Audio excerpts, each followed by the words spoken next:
और बात गुजरात की, तो गुजरात में दूसरे चरण के मतदान को लेकर काउंटडाउन शुरू हो गया। प्रचार का शोर थम गया, लेकिन आखिरी दिन तमाम दिग्गजों ने पूरी ताकत झोंक दी।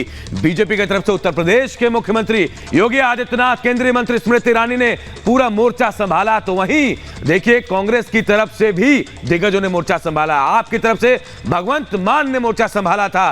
तो वहीं भाईजान जो हैं असदुद्दीन ओवैसी ने आंसू गिराकर वोट अपील की है। रिपोर्ट आपको दिखाते हैं।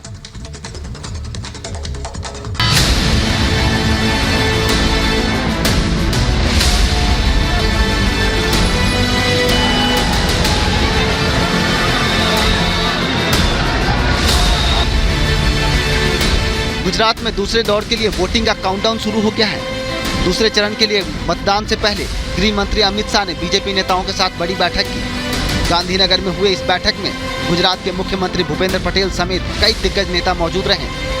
दूसरे चरण के मतदान में अब महज एक दिन का वक्त रह गया है। ऐसे में बूथ लेवल पर तैयारियों को लेकर ये बैठक काफी अहम माना जा रहा है। बीजेपी इस चुनाव में किसी तरह की खामियां बरतना नहीं चाह रही है।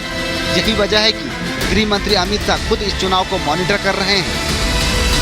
गुजरात में 5 दिसंबर को 14 जिलों के 93 सीटों पर जनता वोट करेगी और तय करेगी कि गुजरात का अगला सरदार कौन होगा। चुनाव प्रचार के आखिरी दिन सियासी दिग्गजों ने पूरी ताकत झोंकी। बीजेपी के कई धुरंधर बीजेपी के पक्ष में माहौल बनाने के लिए चुनावी मैदान में उतरे। यूपी के सीएम योगी आदित्यनाथ ने ताबड़तोड़ रैलियां की। गुजरात के आनंद खेरा और अहमदाबाद में सीएम योगी ने चुनावी जनसभा की और निशाने पर रही कांग्रेस। आज मोदी जी के नेतृत्व में एक भारत श्रेष्ठ भारत की परिकल्पना साकार हो रही है। हम सब देख रहे हैं, आज वैश्विक मंच पर भारत की प्रतिष्ठा बढ़ रही है। भारत दुनिया की 5वीं बड़ी अर्थव्यवस्था बन गया है और 5वीं बड़ी अर्थव्यवस्था उस ब्रिटेन को पछाड़ करके बन रहा है जो ब्रिटेन 200 वर्षों तक भारत पे शासन किया था।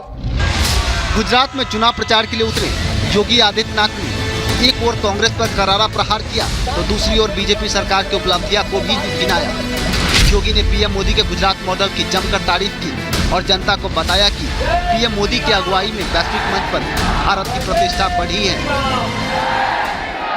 1 दिसंबर को प्रधानमंत्री मोदी जी को G20 के उन 20 बड़े देशों के 1 वर्ष के लिए नेतृत्व का दायित्व दिया गया है जिनका दुनिया के 80% संसाधनों पर अधिकार है।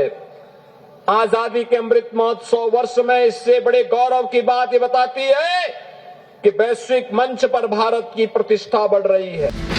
सीएम योगी के साथ ही केंद्रीय मंत्री स्मृति ईरानी ने भी बीजेपी उम्मीदवारों के पक्ष में माहौल बनाने के लिए पूरी ताकत लगाई। अहमदाबाद में स्मृति ईरानी ने रोड शो किया, लोगों के बीच गईं, बीजेपी को वोट करने के लिए अपील की, साथ ही कांग्रेस पर जमकर निशाना साधा। उन्होंने राहुल गांधी के उस बयान पर उन्हें घेरा जिसमें वो बीजेपी को जय सियाराम बोलने की नसीहत दे रहे थे। राम का नाम जो अभी अभी लेना शुरू कर रहे हैं, उनको पहले तो इस देश के हिंदुओं को बताना पड़ेगा कि जब उनकी माताजी सोनिया जी ने अपनी सरकार में एफिडेविट दे डाला कि भगवान राम का कोई अस्तित्व नहीं है, तब राहुल गांधी खामोश क्यों बैठे थे? क्या वो भी षड्यंत्र का हिस्सा थे? उनकी चुप्पी ये बतलाती है कि यही उनकी धारणा थी।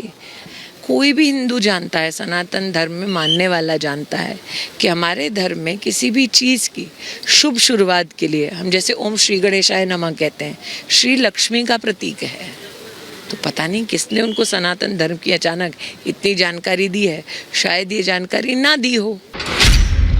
पिछले 27 साल से गुजरात में बीजेपी का कब्जा है।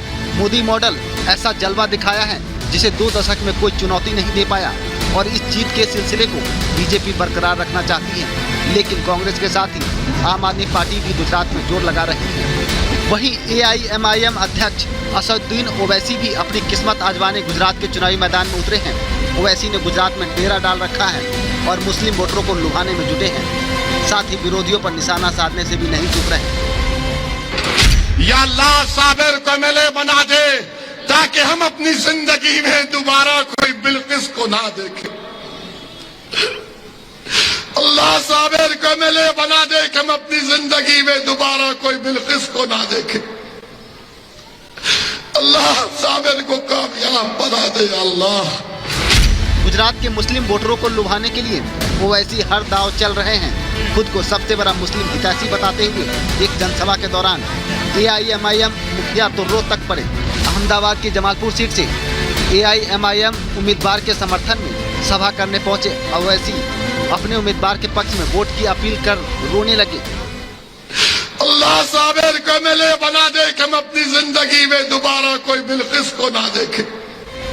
गुजरात में जीत के लिए हर कोई जोर लगा रहा है। ओवैसी आंसू वाले दांव चल रहे हैं तो बीजेपी विकास के मुद्दे पर वोट मांग रही है। वहीं आम आदमी पार्टी कांग्रेस भी मैदान में है। लेकिन गुजरात की जनता के दिल में क्या चल रहा है, गुजरात की जनता किसे सिर माथे बिठाएगी और किन मुद्दों पर वोट पड़ेगा, ये बड़ा सवाल है। Bureau report, Republic Bharat.